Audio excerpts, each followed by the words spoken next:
আসসালামু আলাইকুম এভরিওয়ান। গত ২ দিন ধরে একটা চিন্তা মাথার মধ্যে ঘুরছে। আচ্ছা, আমি কি রোবট হয়ে যাচ্ছি? সব কাজ টাইম টু টাইম, প্লাস ঘুম থেকে ওঠা, ঘুমানো, পড়াশোনা সবকিছু টাইম টু টাইম বা করাই লাগবে। আমি কি রোবট হয়ে যাচ্ছি? কিংবা আমার লাইফ কি খুব একঘেয়েমি হয়ে যাচ্ছে? এরকম বিভিন্ন রকম ডিমোটিভেটেড কথা আমার মাথায় ঘুরপাক খাচ্ছে। ইনফ্যাক্ট গতকাল রাতেও আম্মুকে বলছিলাম যে, "আম্মু আমি না রোবটের মতো হয়ে যাচ্ছি। আমার লাইফটা রোবটের মতো হয়ে যাচ্ছে।" আম্মু বলল, "কেন?" আমি বললাম, "এই যে সবকিছু টাইম মাফিক করা, পড়াশোনা, ফ্রিল্যান্সিং, ঘুম থেকে ওঠা, মানে সবকিছু টাইম মতো করা, কোনো দিকে হেরফের হওয়া যাবে না, একদম রোবটের মতো।" তো আম্মু কথাটা শুনে চুপ করে থাকলো। আম্মু মনে হয় ভাবলো যে সত্যি আমার মেয়েটার জীবন রোবটের মতো হয়ে গেছে। কিন্তু ঘুমানোর আগে আসলে ভাবলাম যে এই রোবটের লাইফটা লিড করে যদি ভবিষ্যতে আমার জন্য ভালো কিছু হয়, যদি বর্তমানটা সুন্দর হয় এবং ভবিষ্যৎটা সুন্দর হয়, সেটা আমার জন্য খুবই উপকার হবে এবং খুবই ভালো হবে।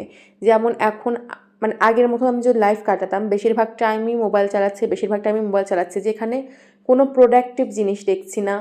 মানে জাস্ট স্ক্রলিং করে যাচ্ছি, সামনে যে রিলস আসছে সেটা দেখছি, বা সেরকম মানে কি বলবো, কোনো প্রোডাক্টিভ কাজ করতাম না। এটা নিশ্চয়ই আমার জন্য মোটেও ভালো না। বাট এখন আমি নামাজ কালাম পড়ছি, যতটুকু পারছি জিকির করছি, পড়াশোনা করছি, একটা স্কিল ডেভেলপ করার চেষ্টা করছি, অর্থাৎ ফ্রিল্যান্সিং করছি, যতটুকু পারছি প্রতিদিন বই পড়ার চেষ্টা করছি, ইসলামিক সাহিত্য দেখার চেষ্টা করছি। এটাই তো লাইফ। এবং এরকম করে যদি শেষ পর্যন্ত আমি যেতে পারি এবং আমি যদি চেষ্টা করি, আমি ইনশাআল্লাহ সফলতা অর্জন করব। এবং ওই যে একটা জিনিস, চেষ্টা এবং দোয়া, এই দুইটাই আমার ভাগ্য পরিবর্তন করবে এবং আমাকে সফল করবে ইনশাআল্লাহ। এসব চিন্তা করতে করতে রাতে ঘুমিয়ে গিয়েছিলাম। তারপরে সকাল 3:30টার সময় উঠে সেহরি করে, লাফ দড়ি খেলে, নামাজ কালাম পড়তে বসতে বসতে আজকে 5:30 বেজে গিয়েছিল। আজকার ইংলিশ স্পিকিংটা শুনিনি, এটা হচ্ছে পরে শুনবো। অ্যান্ড 2 ঘন্টা পড়ার পরে আমি ঘুমিয়েছিলাম 2 ঘন্টা, তারপর উঠে আবার 2 ঘন্টা পড়েছি। কারণ একটু বলে রাখি, আমি যেদিন হেয়ার প্যাক নিই সেদিন আমি মাঝখানে 2 ঘন্টা ঘুমাই, কারণ পরবর্তীতে ঘুমানোর সুযোগটা হয় না। হেয়ার প্যাক নিয়ে তো আর ঘুমানো যায় না। তো আমি ঘুমটা কোনোভাবেই মিস করতে চাই না। আমি সবথেকে আমার ডেইলি লাইফের সবথেকে বেশি ইম্পর্টেন্ট দিই ঘুমকে।